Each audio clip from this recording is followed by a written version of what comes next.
Okay, guys. Next is chapter two.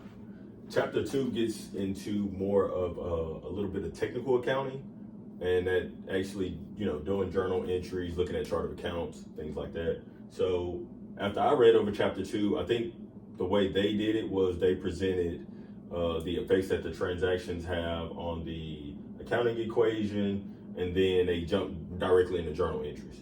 I want to kind of back up a little bit because journal entries are things that is something that can be really, really confusing if you don't understand debits and credits. Debits and credits are simply increases and decreases in accounts, but it depends on which account it is.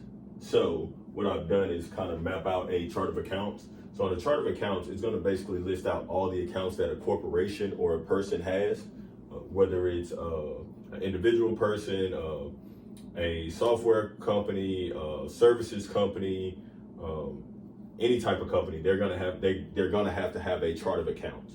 So the way I broke it out is for your assets. Assets are things such as like cash, accounts receivable, any investment securities, plant, property, and equipment, buildings, trademarks. Assets have a debit balance. That means debits increase this account and credits decrease the account. That's very important to know because when a transaction happens, you have to ask yourself kind of what's happening. And you need to know if the account has a debit balance or a credit balance. Now, there are contra assets that are opposite of this, but we'll dive into that later once we get into further chapters.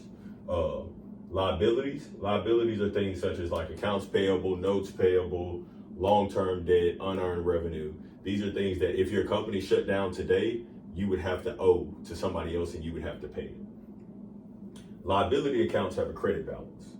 This means that credits increase the liability account, debits decrease the liability account. Equity such as common stock, dividends, retained earnings, which is also on the balance sheet, has a credit balance as well.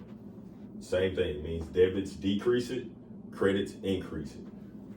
Revenue, which is on the income statement, sales returns, sales allowances, things like that, it has a credit balance, meaning that debits decrease it. So if you have a debit to your revenue account, then that means your revenue decreased. If you have a credit to it, that means your credit increased.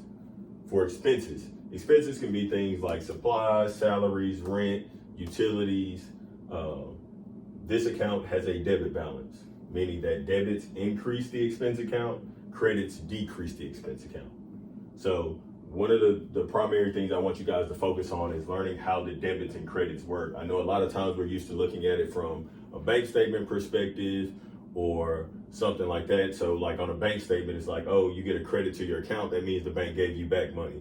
It's the complete opposite for accounting. So make sure you understand the difference between the accounts and which accounts have a debit balance and which accounts have a credit balance.